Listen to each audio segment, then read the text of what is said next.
Recognise करते जाएंगे और बाबा जितना रिकग्नाइज करेंगे उतना फील करेंगे कि प्रकाश पूरे ललाट पर फैल गया और ज्यादा रियलाइज किया पूरा चेहरे पर फैल गया। देखेंगे स्वयं को। 26/3।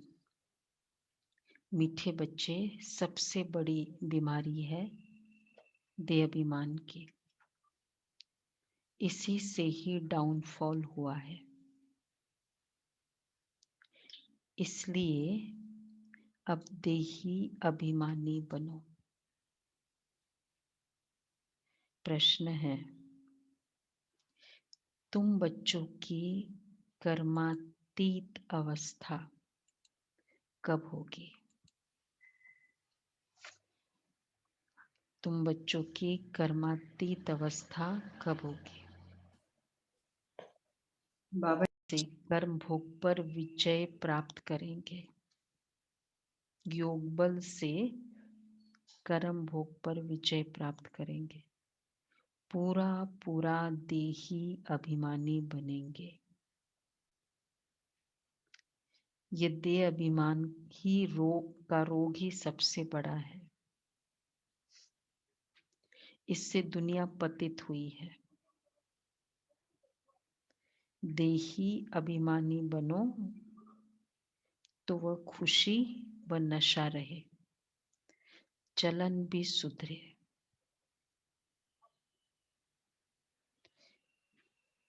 तो कर्म भोग पर विजय ये बहुत जरूरी है।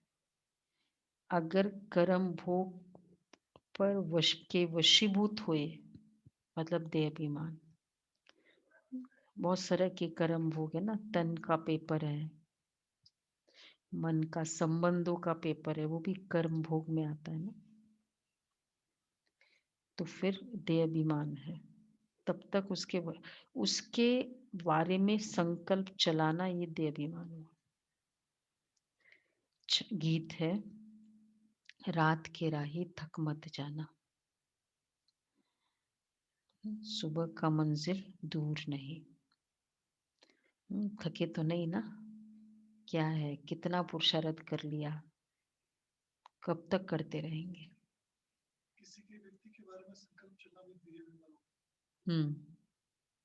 कोई भी परिस्थिति,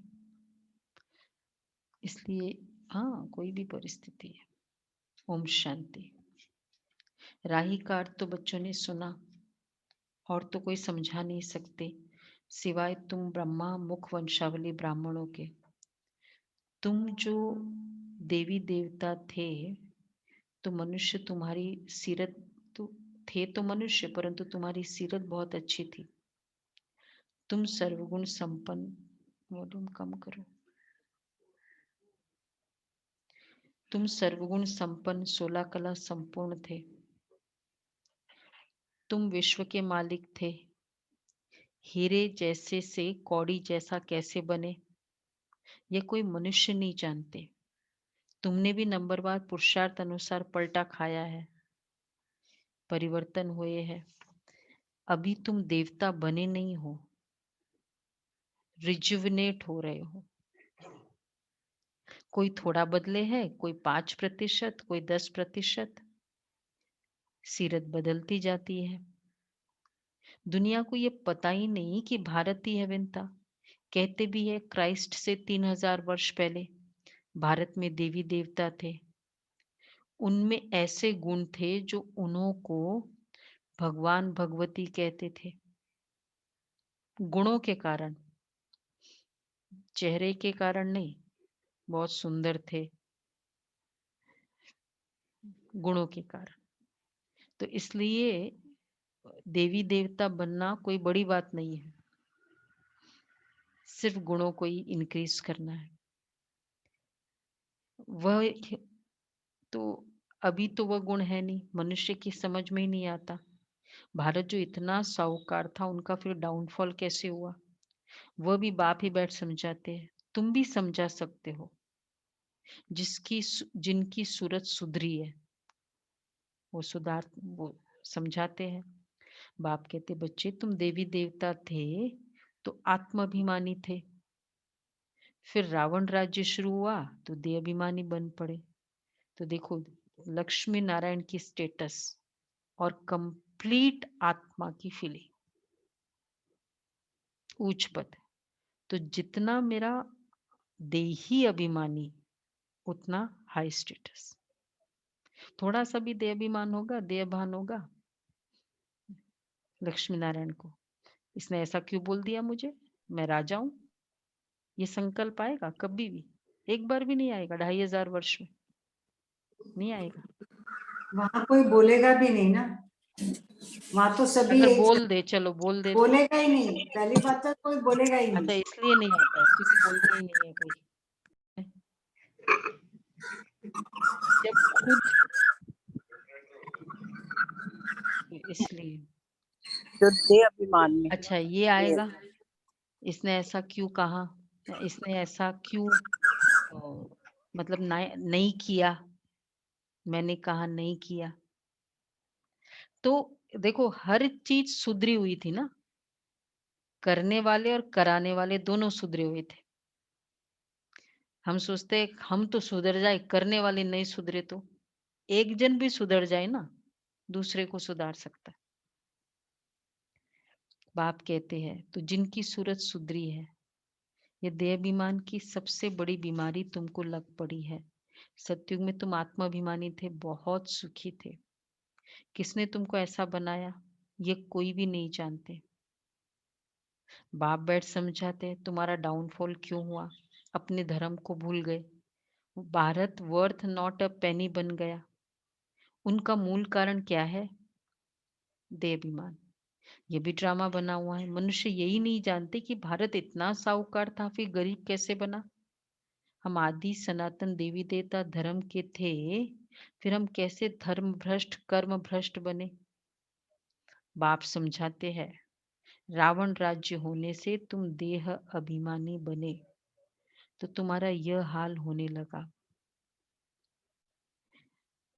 देखो, एज अ लीडर, अगर हमें किसी का मिस्टेक भी पता है, लेकिन फिर भी उसको, जैसे दादी जानकी जयंती बहन बताती है कि अमृत वेला नहीं आए सपोज उस दिन, तो दादी बुलाती थी, बोला मिस हो गया तो ऐसे करो, ये पूरे दिन में 1 घंटा निकालो कि कब वो कंपेंसेट कर सके।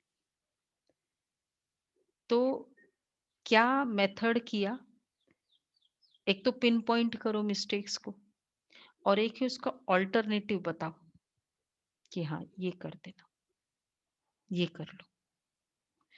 तो इवन किसी के मिस्टेक्स का चिंतन करना भी देहाभिमान है। इग्नोर कर, वो तो चिंतन है, तभी इग्नोर तो फिजिकल वर्ड हुआ ना, नहीं वो तो फिजिकल हो ना, देहाभिमान तो अंदर का होता है ना। अगर देहाभिमान है मतलब वो इग्नोरेंस का, वो तो बहुत बाहर का जेस्चर है, अंदर देहाभिमान का है, अंदर है ना।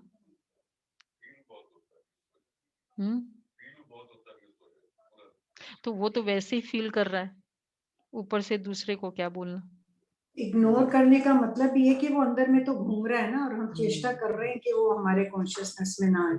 हाँ, देहाभिमान तो अंदर की संकल्प है, इसलिए राइट बात है। तो बाबा दादी, ये भी देहाभिमान, ये भी ड्रामा बना हुआ है। मनुष्य ये नहीं जानते कि भारत इतना साहूकार था, फिर गरीब कैसे बना। सीढ़ी भी दिखाई है कैसे डाउनफॉल हुआ, ये भी बाप बैठ समझाते हैं। शास्त्रों में कल्प की आयु लाखों वर्ष लगा दी है। आजकल समझदार है क्रिश्चियन लोग, वो भी कहते क्राइस्ट से 3000 वर्ष पहले पैराडाइज था।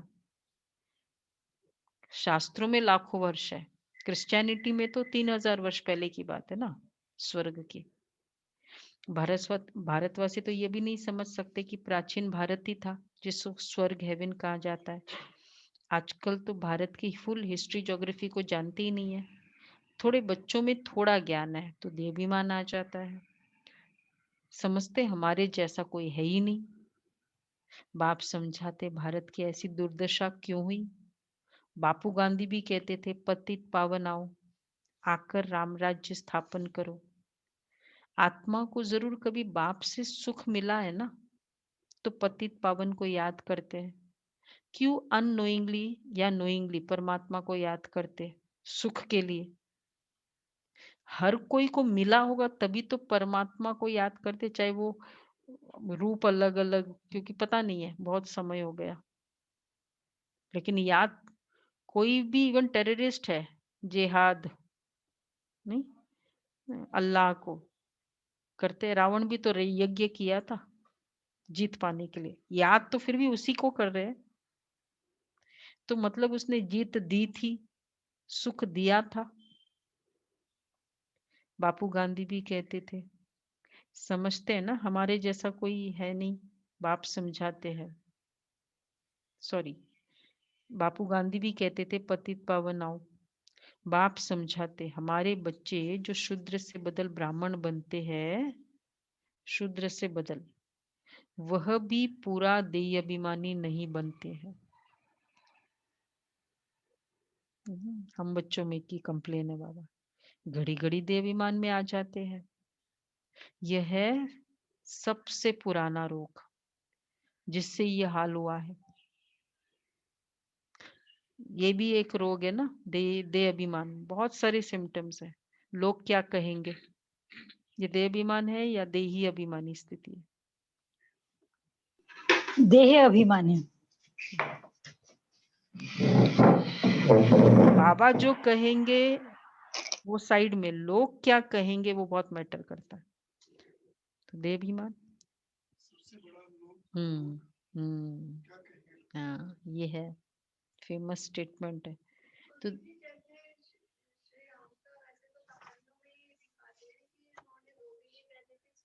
स्टोरी है ना, वो तो स्टोरी है। वो हाँ, तो ये ब्राह्मण बाबा कह ही रहे थे ना, ब्राह्मणों में भी ऐसे है, शूद्र से तो निकल गए, ब्राह्मण बन गए, लेकिन देही अभिमानी नहीं बने, ब्राह्मण बन गए। तो ये है रीजन है। तो बाबा कह रहे हैं देही अभिमानी बनने में बड़ी मेहनत है। जितना देही अभिमानी बनेंगे उतना बाप को याद करेंगे, फिर अथाह खुशी रहनी चाहिए। गाया जाता है परवाह थी पार ब्रह्म में रहने वाले परमेश्वर की, वो मिल गया, उससे 21 जन्म का वर्षा मिलता है। बाकी क्या चाहिए। भारत जो इतना ऊंच था उसका डाउनफॉल हुआ है। हिस्ट्री ज्योग्राफी क्या है ये कोई बता ही ना सके। परमात्मा मानी नहीं बने थे, ये बातें कोई शास्त्रों में नहीं है। भारत का डाउनफॉल हुआ ये शास्त्रों में कहाँ है? देवता आत्माभिमानी थे, जानते थे एक देह को छोड़ दूसरा लेनी है। बातों से अटैच होना, मतलब बातों के प्रभाव में आ जाना, ये तो आउटसाइड दिखाई देने वाला देह अभिमान। और देह भान, मैं मेल फीमेल की बहुत कॉन्शियसनेस। एक होता है, हाँ ठीक है, रोल है, लेकिन ये भी एक कॉन्शियसनेस। तो बाबा कहते हैं कि भारत जो इतना, मैं टीचर हूँ, ये भी एक कॉन्शियसनेस। मैं सोच रही हूँ ये 26 से 71 की जो मुरली पढ़ी, तो बाबा ने क्लियरली उसमें कहा देह अलग, देही अलग। ये है याद की संपूर्ण स्टेज, जिसको बाबा ने में कहा कर्मातीत। फील करे देही अलग और देह अलग, मैं अलग और ये शरीर अलग। मैं मेल हूं, मैं फीमेल हूं, ये कैसे होगा उसमें? नहीं, नहीं होगा, नहीं होगा। हाँ, देह भान का भी हम देखे और देही और देह अभिमान का भी देखें, दोनों कैटेगरी। वो भी एक कनेक्टेड है। देह अभिमान होगा, मैं मेल हूं, मैं टीचर हूं, मैं जो भी डेजिग्नेशन अटैच कर दो अपना, उससे फिर देह अभिमान भी आता है। ये बाबा कहते हैं। तो बाकी क्या चाहिए, तुम सिर्फ देह अभिमानी बनो, मामेकम याद करो, भल गृहस्थ व्यवहार में रहो। सारी दुनिया देह अभिमान में है। भारत जो इतना ऊंच था उसका डाउनफॉल हो गया। जान परमात्मा अभिमानी तो नहीं थे वहां सतयुग में, देवता आत्म अभिमानी थे। देखो आत्म अभिमानी और ज्यादा जरूरत है, 2500 साल चलाना है। लेकिन परमात्मा अभिमानी नहीं बनेंगे तो आत्मा अभिमानी नहीं बनेंगे, इसलिए वो भी जरूरत है। हाँ, हमने किया ना परमात्मा अभिमानी की सीरीज पूरी। तो बाबा कह रहे हैं तुम जितना बाप को याद करेंगे, देही अभिमानी रहेंगे, उतना बहुत मीठा बनेंगे। देह अभिमान में आने से लड़ना झगड़ना बंदरपन आ जाता है। ये बाप समझाते हैं, ये बाबा भी समझ रहे हैं। बच्चे देह अभिमान में आकर शिव बाबा को भूल जाते हैं। अच्छे अच्छे बच्चे देह अभिमान में रहते हैं, देही अभिमानी बनते ही नहीं है। अच्छे अच्छे बच्चे, कितना डीप ये संस्कार है ना, क्योंकि 2500 साल पुराना है। मतलब एकदम नेचुरल हो गया, फुल पूरा। तुम कोई को भी ये बेहद की हिस्ट्री ज्योग्राफी समझा सकते। बरोबर सूर्यवंशी चंद्रवंशी राजधानी थी। ड्रामा का किसको पता ही नहीं है। भारत जो इतना साहूकार था, इतना गिरा, डाउनफॉल की जड़ी है देह अभिमान, पूरा डाउनफॉल। देखो कितना आत्मा का, एक तो आत्मा का ज्ञान होने के बाद भी ये संस्कार रहता है, और जब लौकिक में पता ही नहीं मैं आत्मा हूं, तो उसका तो देवाभिमान के हाइट कितने हैं।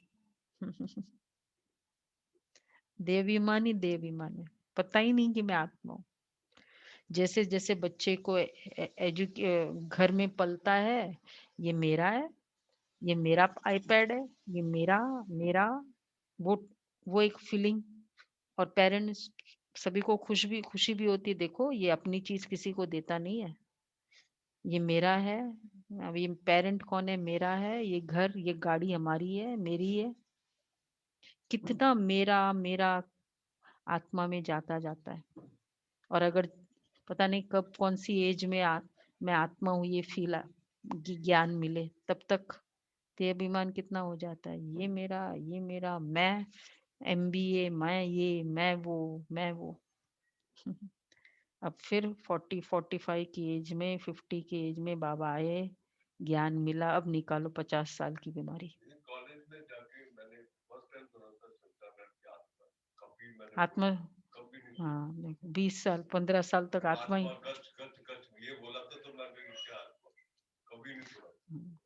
इसलिए ये ज्ञान कब से जरूरी है, जब माँ गर्भ में होती है ना, तब से ये ज्ञान ले, तब है। तब से जरूरी।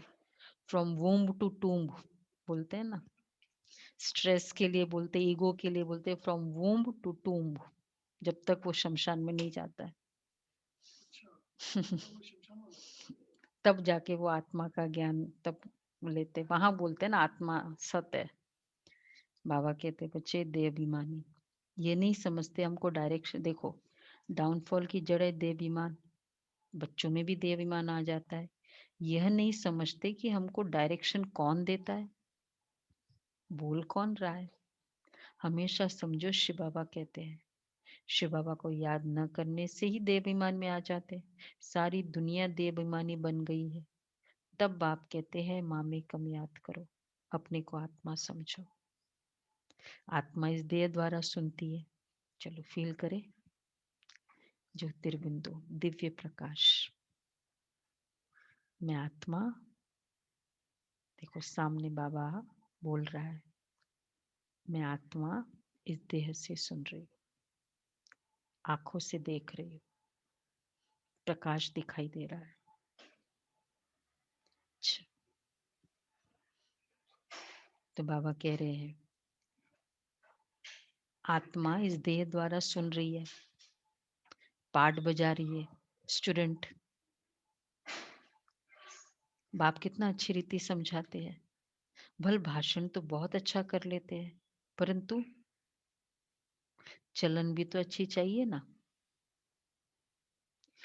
एक नया मेथड ब्राह्मणों का। हमने कहा आपने अभी तो क्लास में बोला ये बात, बोला मैंने थोड़ी बोला, वो तो बाबा की मुरली थी। मैंने कहा ये अच्छा, मेरा ज्ञान थोड़ी था, बाबा की मुरली थी। तो बाबा कहते देहाभिमान किस लेवल का होता है, वह खुशी व नशा नहीं रहता,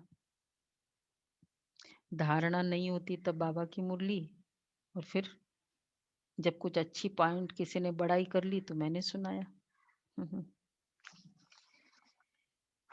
तो बाबा कह रहे हैं फिर बड़े विक्रम भी उनसे होते हैं, जिस कारण बड़े दंड के भागी हो जाते हैं।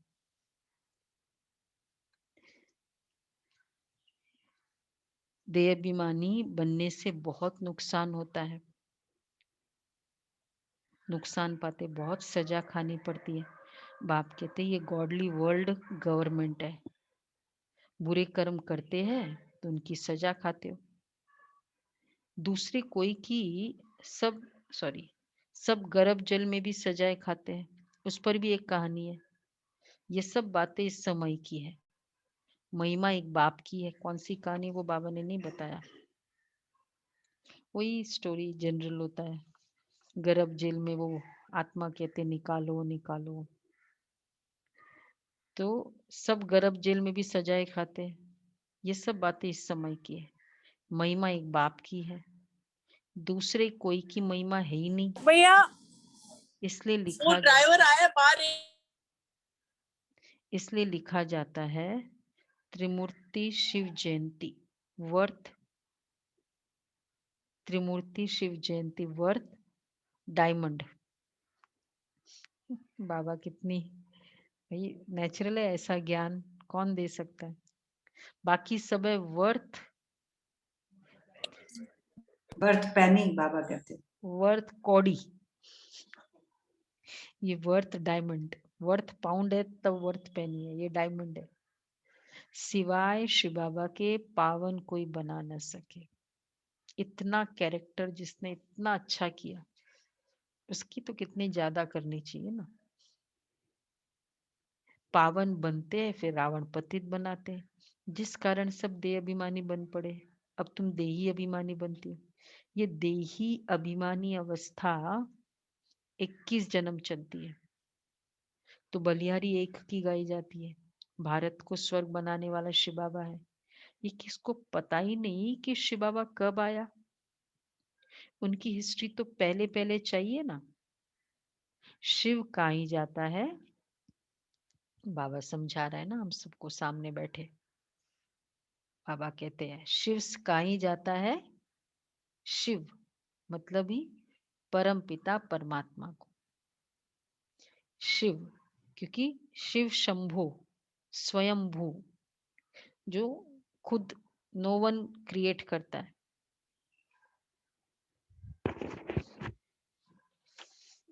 क्रिएट नहीं होता है। वो वापस पीछे हो गया। देहाभिमान के कारण डाउनफॉल होता है। ऐसा हो तब तो बाप आए राइज करने, राइज और फॉल, दिन और रात, ज्ञान सूर्य प्रकटा, अज्ञान अंधेर विनाश। सबसे जास्ती अज्ञान है, सबसे जास्ती अज्ञान है ये देह अभिमान। सारी मुरली आज देही अभिमान, देह अभिमानी बनो। आत्मा का तो किसको पता ही नहीं। आत्मा सो परमात्मा कह देते तो कितने पाप हो गए, पापात्मा हो गए, इसलिए तो डाउनफॉल हो गया। 84 जन्म लिए हैं, सीढ़ी उतरते ही आए हैं।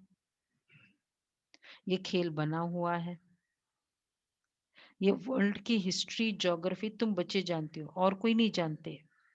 विश्व का डाउनफॉल कैसे हुआ, वे तो समझते कि साइंस से बहुत तरक्की हुई है। मतलब तरक्की, एक आपका एक बिजनेस चल रहा था, अब जब दूसरा शुरू किया वो चलने लगा और इसमें बहुत घाटा हो गया और इसमें अच्छा फायदा हो रहा है, क्या कहेंगे? प्रोग्रेस हुआ?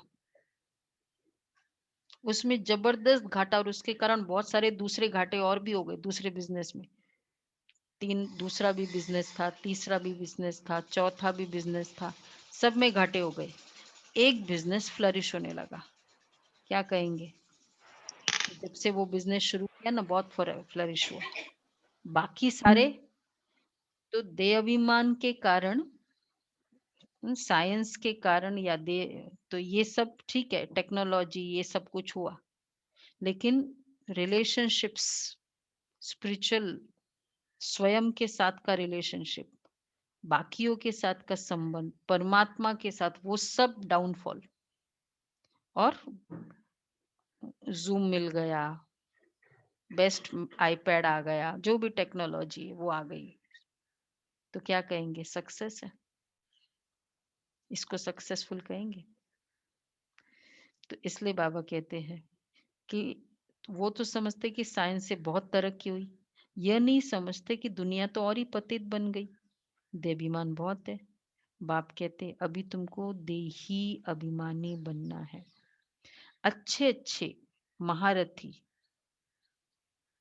ढेर है, ज्ञान बहुत अच्छा सुनाते हैं, परंतु देहाभिमान पूरा हटा ही नहीं है। इतना भी संकल्प आता है मैंने किया, देहाभिमान, मैंने वाटरिंग कर दी देहाभिमान को, तो देह अभिमान के कारण कोई में क्रोध का अंश, कोई में मोह का अंश, कुछ न कुछ है। सीरत सुधरनी चाहिए ना, बहुत बहुत मीठा बनना चाहिए देही अभिमानी।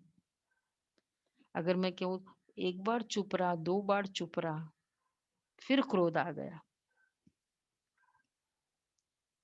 देही अभिमानी आएगा, क्योंकि फील हो रहा है कि मैं चुप हो रहा हूं। अपने वर्च्यूज का फीलिंग आना, ये भी देह अभिमान है। कैसे? मैं कितना चुप बैठता हूँ, मैं कितना चुप बैठता हूँ नहीं, मैंपन आ जाए, फिर वो काउंटिंग होता है, कैलकुलेशन होता है। किसी परिस्थिति में अपने विजय प्राप्त करी। बाबा ने कहा दादियों का क्या था, इतने बड़ी बड़ी सेवाएं कर रहे हैं, संकल्प ही नहीं। कितनी निमित्त बनी दादी गुलजार, रिंचक मात्र भी हम मिलते थे कि ये नहीं कि बाबा मेरे में आते हैं, मतलब कितना उस रथ की वैल्यू थी, कितनी उस दृष्टि की वैल्यू थी, तरसते थे। संकल्प भी नहीं, बाबा बैठ के कराता है,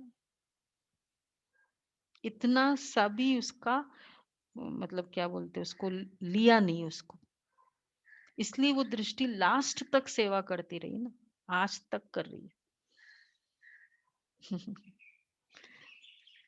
तो बाबा कहते तो ये पुरुषार्थ बहुत बहुत मीठा बनना चाहिए। बहुत बहुत में कितना आता है, 4 बार मीठा बने और 1 बार कड़वा बने, वो आता है बहुत बहुत में। ये है, बहुत बहुत मीठा बनने का मतलब देही अभिमानी हो गई। हाँ वही, वरना बन नहीं सकती। हाँ बनी नहीं सब, चीनी वो बनना पड़ेगा, पुरुषार्थ नहीं है ना, वो नेचुरल है। नेचुरल चीनी बनना पड़ेगा क्योंकि चीनी मीठी है। फल देते, शेर बकरी इकट्ठे जल पीते, वहां कोई ऐसे दुख देने वाले जानवर भी होते नहीं। इन बातों को भी मुश्किल कोई समझते हैं, नंबरवार समझने वाले। कर्म भोग निकल जाए, कर्मातीत अवस्था हो जाए, ये मुश्किल होती है। बहुत देहाभिमान में आते हैं, पता नहीं पड़ता हमको ये मत कौन देते हैं, ये भी नहीं पता पड़ता। श्रीमत श्री कृष्ण के द्वारा कैसे मिलेगी? शिव बाबा कहते इनके बिगड़ श्रीमत कैसे दूंगा? स्थायी रथ हमारा यह है। देहाभिमान में आकर उल्टे सुलटे कार्य करके मुफ्त अपनी बर्बादी मत करो। अब साउंड क्लियर आ रही है ना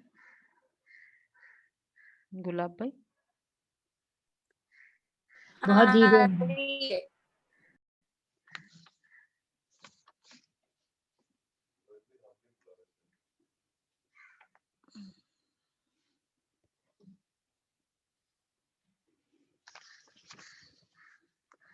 देहाभिमान में आकर उल्टे सुलटे कार्य करके मुफ्त अपनी बर्बादी मत करो। स्थायी रथ हमारा यह है। देहाभिमान में आकर उल्टे सुलटे कार्य करके मुफ्त अपनी बर्बादी मत करो। पता ही नहीं पड़ता, बहुत देहाभिमान में आ जाते हैं, पता ही नहीं पड़ता कि हमको ये मत कौन देता है। श्रीमत श्री कृष्ण के द्वारा कैसे मिलेगी? शिव बाबा कहते इनके बिगर मैं श्रीमत कैसे दूंगा? स्थायी रथ हमारा यह है, परमानेंट। देखो बाबा सामने है ना, बोल रहे हैं ये मेरा स्थायी रथ है। नहीं तो नतीजा क्या होगा? बहुत कम पद पाएंगे। पढ़े के आगे देही अभिमान, देह अभिमान होगा तो क्या होगा? पढ़े के आगे अनपढ़े भरी ढोएंगे। ये होगा। बहुत कहते हैं भारत की हिस्ट्री ज्योग्राफी जो फुल होनी चाहिए सो नहीं है, तो उनको समझाना पड़े। तुम्हारे सिवाय तो कोई समझा न सके, परंतु देही अभिमानी स्थिति चाहिए, वही उच्च पद पा सकते। अभी तो कर्मातीत अवस्था किसकी हुई नहीं है। इनके बाबा के ऊपर तो बहुत झंझट है, कितनी फिक्रात रहती है। भल समझते कि सब ड्रामानुसार होता है, फिर भी समझाने के लिए युक्तियां तो रचनी होती है ना। देखो हमको तो सिर्फ सुनना है, चलानी किसको है मुरली? जिसको चलानी है उसको तैयारी तो करनी होती है ना। हमको तो सिर्फ सुनना है। एक भाषण भी हम करते तो थोड़ा तो सोचते। तो देखो बाबा क्या कह रहे हैं। हाँ, इनको पर कितनी फिक्रात रहती है। बस समझते कि सब ड्रामानुसार होता है, फिर भी समझाने के लिए युक्तियां तो रचनी होती है ना। इसलिए बाबा कहते हैं तुम जास्ती देही अभिमानी बन सकते हो। तुमको तो कोई सारा तो मुझे ही करना है, इधर उधर सब कुछ। इसीलिए वो स्टोरी है ना श्री कृष्ण की, वो भीष्म पितामह वाली, काली कमली वाली स्टोरी है ना। वो जब भीष्म पितामह ने प्रतिज्ञा कर लिया कि कल मैं युद्ध वध हो जाएगा उनका, राव पांडव का, तो फिर अर्जुन सोया हुआ था और वो फिर रात को द्रौपदी को लेके जाता है, नहीं काली कमली पहन के, क्योंकि उसने बोला कि दुर्योधन की वाइफ को बोला था कि तुम आ जाना, उस समय मैं समाधि की स्थिति में रहूंगा, तब मैं जिसको वरदान दे दूंगा तुम वो हो जाएगी। तो इसने तो सुन लिया उसका संकल्प, और वो क्या, वो तो सोया पड़ा है। बोला तुमको पता है? अर्जुन को पूछा कि तुमको पता है? श्री कृष्ण पूछते हैं कि क्या संकल्प किया है उसने। बोला हाँ पता है। बोले तुमको कुछ फिक्र नहीं, तुम बैठे हो ना। बोला फिक्र तो तुम बैठे हो ना, मुझे क्या है। बोले ये अच्छा है। फिर उसको द्रौपदी को तैयार किया, मालूम है ना ये स्टोरी। द्रौपदी को तैयार किया, फिर रात को बोला अब लेके जाए उसके पास, क्योंकि उस समय पहुंचना है, और वो भी दुर्योधन की वाइफ आने के पहले, क्योंकि एक ही को वरदान देगा वो। तो काली कमली पूरा ढक के जैसे वो श्री कृष्ण, तो ये और फाइनली फिर वो उसको साथ लेके जाते, मतलब ऐसे बहन का जैसे पहन के, और द्रौपदी को बोलते जाओ, और वो प्रणाम करती है, प्रणाम करते उसने आशीर्वाद दे दिया, सौभाग्यवत भव। बोला फिर उसने पूछा कि ये सच होगा ना? बोला तुम कौन है? बोला मैं तो ये। बोला अरे मैंने फिर उसने बोला ये किसने लाया? बोला वो एक ही जना ला सकता है। तो बोला आओ श्री कृष्ण सामने। तो बोला आज मैं देख रहा हूँ मैं काला काला श्री कृष्ण मेरा काली कमली वाला कैसे दिखाई दे रहा है मुझे। तो वो सामने आए। बोला वही है रेख पे मेख करने वाला ठाकुर तुम हो। तो मतलब फिकरात उसको फिकर रेख मतलब ये भाग्य की रेखा के ऊपर मिटा मेख बोलते उसको करने वाले ओवरलैपिंग यही कर सकता है। बाबा कहते हैं सारी फिकरात तो मुझे रहती है। कितनी फिकरात रहती है भल समझते सब ड्रामानुसार होता है। इसलिए बाबा कहते हैं तुम जास्ती देय अभिमानी बन सकते हो। तुम्हारे ऊपर कोई बोझा नहीं है। देखो बाबा हमको सामने बोल रहा है बच्चे बाप पर तो बहुत बोझा है। हेड तो यह है ना प्रजापिता ब्रह्मा। परंतु ये किसको पता ही नहीं कि इनमें शिव बाबा बैठे हैं। तुम्हारे में भी कोई मुश्किल इस निश्चय में रहते हैं। तो ये वर्ल्ड की हिस्ट्री ज्योग्राफी जाननी चाहिए ना। भारत में स्वर्ग कब था फिर कहाँ गया कैसे डाउनफॉल हुआ किसको पता नहीं है। जब तक तुम नहीं समझाओ तब तक कोई समझ न सके। इसलिए बाबा डायरेक्शन देते हैं लिखा पढ़ी करो तो स्कूलों में वर्ल्ड की हिस्ट्री ज्योग्राफी बतानी चाहिए। डाउनफॉल पर भाषण करना चाहिए। भारत हीरे जैसा था वह फिर कौड़ी जैसे कैसे बना। कितने वर्ष लगे हम समझाते हैं। तो ऐसे पर्चे एरोप्लेन द्वारा गिरा सकते हो। एरोप्लेन द्वारा गिरा। हाँ समझाने वाला बड़ा होशियार चाहिए। गवर्नमेंट चाहती है ना तो गवर्नमेंट का एक ही हॉल विज्ञान भवन जो दिल्ली में है वो सब वहां सबको बुलाना चाहिए। कब से बाबा की आशा थी। देखो विज्ञान भवन में प्रोग्राम उसके बाद तुम्हारी झड़ी लग गई। अब तो आजकल विज्ञान भवन में कितने प्रोग्राम्स होते। साइंस एंड टेक्नोलॉजी का डिपार्टमेंट का वो भवन है ना। तो हम लोगों को प्रूव करना पड़ता है जब वो लेते हैं कि ये साइंस से कनेक्टेड है तभी विज्ञान भवन मिलता है। Ministry of science and technology से। तो गवर्नमेंट चाहती है तो गवर्नमेंट का ये हॉल विज्ञान भवन जो दिल्ली में है वह सबको बुलाना चाहिए। वहां सबको बुलाना चाहिए। अखबार में भी डाला जाए। वो एक स्टेटस भी होता है ना कि भाई वहां फंक्शन है ब्रह्मा कुमारी। इसका मतलब लेवल क्या है उनकी। इसलिए एक पार्लियामेंट वाले में पार्लियामेंट एनेक्सी में किया था एक प्रोग्राम। तो वो लेवल पता चल जाता है ना ऑर्गेनाइजेशन का क्या लेवल है। अखबार में भी डाला जाए। कार्ड में भी सबको भेज दे। हम आपको सारे वर्ल्ड की हिस्ट्री ज्योग्राफी आदि से अंत तक समझाते हैं। उनको कार्ड में भेजो।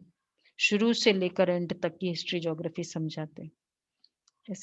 ऐसे कार्ड कभी बनाने चाहिए। हम लोग थोड़ा पॉलिश वाले करते रहते।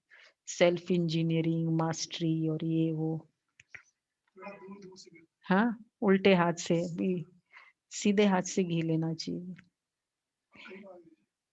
हाँ हम आपको सारे वर्ल्ड की हिस्ट्री ज्योग्राफी आदि से अंत तक समझाते। तो आप ही आएंगे जाएंगे। बच्चे पैसे कहाँ से आए। पैसे की तो बात ही नहीं है। समझो हमको कोई मिला प्रेजेंट भेंट करते हैं तो हम ले सकते भाई लो ये डोनेशन तुम्हारे लिए। तो हम ले नहीं सकते।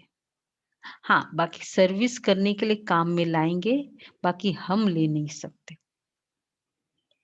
बाप कहते हैं मतलब पर्सनल बाबा के लिए यज्ञ के लिए नहीं चलेगा बाकी सेवा के लिए वो क्लियर होना चाहिए। बाप कहते हैं मैं जो भी बाहर का धन आता है वो हम यज्ञ के खाने पीने में यूज नहीं करते। ब्राह्मणों का धन यूज करते। पहरवाइश या जो भी वो ब्राह्मणों का धन होना चाहिए बाहर वाला नहीं होता। ये फिर वो जो एडवर्टाइजमेंट आदि उसमें यूज करते जब ये वाला जो आते। हाँ तो वो हाँ हाँ, तो वो वाला धन इसलिए वो वहां होता है। इसमें जाता है। तो वो फिर मतलब जैसे ये आते हैं ना स्पॉन्सरशिप्स के, तो ये सब एडवर्टाइजमेंट आदि उसमें पूरा यूज होता है। बाहर वालों को भी खिलाना हो, लेकिन ब्राह्मणों को जो खिलाना होता है वो ब्राह्मणों का धन होता है, उनको नहीं अलाउ करते। बाबा कहते हैं बाकी हम ले नहीं सकते। बाप कहते मैं तुमसे लेकर क्या करूंगा जो फिर भरकर मुझे देना पड़े। मैं कौन हूँ? बाबा। कौन सा बाबा का टाइटल है यहाँ? मैं पक्का शराफ हूँ। शराफ मालूम है? बाबा शराफ ब्रह्मा बाबा सट्टा मट्टा करने वाला पक्का शराफ। मतलब अगर मैं लूंगा तो पूरा दूंगा, तो अगर देना नहीं है तो मैं लेना भी नहीं है मुझे। पक्का शराफ। भगवान ऐसे ही नहीं लेता है। भगवान को लगता है कि मैं दे सकता हूँ तो ही लेता है। अच्छा मीठे मीठे सिकिलदे बच्चों प्रति माता पिता बाप दादा का याद प्यार गुड मॉर्निंग। रूहानी बाप की रूहानी बच्चों को नमस्ते। हम हम रूहानी रूहानी बच्चों की रूहानी बाप दादा को याद प्यार नमस्ते गुड मॉर्निंग। थैंक यू बाबा। शुक्रिया बाबा। धारणा के लिए सार है, देह अभिमान में आकर कोई भी उल्टा कार्य नहीं करना है। देह अभिमान में आकर कोई भी उल्टा कार्य नहीं करना है। देही अभिमानी बनने का पूरा पूरा पुरुषार्थ करना है। अपनी सीरत सुधारते रहना है। बहुत बहुत दूसरा है, बहुत बहुत मीठा शीतल बनना है। अंदर में क्रोध मोह का जो भूत है उसे निकाल देना है। क्रोध मोह का भूत जो है उसे निकाल देना है। अच्छा वरदान है, समय के श्रेष्ठ खजाने को सफल कर, सदा और सर्व सफलता मूर्त भव। समय के श्रेष्ठ खजाने को सफल कर, सदा और सर्व सफलता मूर्त भव। जो बच्चे समय के खजाने को स्वयं के व सर्व के कल्याण प्रति लगाते हैं, उनके सर्व खजाने स्वतः जमा हो जाते हैं। समय के महत्व को जानकर उसे सफल करने वाले संकल्प का खजाना, खुशी का खजाना, शक्तियों का खजाना, ज्ञान का खजाना, श्वासों का खजाना, ये सब खजाने स्वतः जमा कर लेते हैं। श्वासों का क्या हुआ? श्वासों का खजाना जब समय को राइट समय हम कोई डिसीजन लेते हैं करते हैं तो फिर ऑटोमेटिक हम उतना संकल्प नहीं चलाएंगे। श्वास भी वेस्ट नहीं जाएगा उस पर्टिकुलर इश्यू में।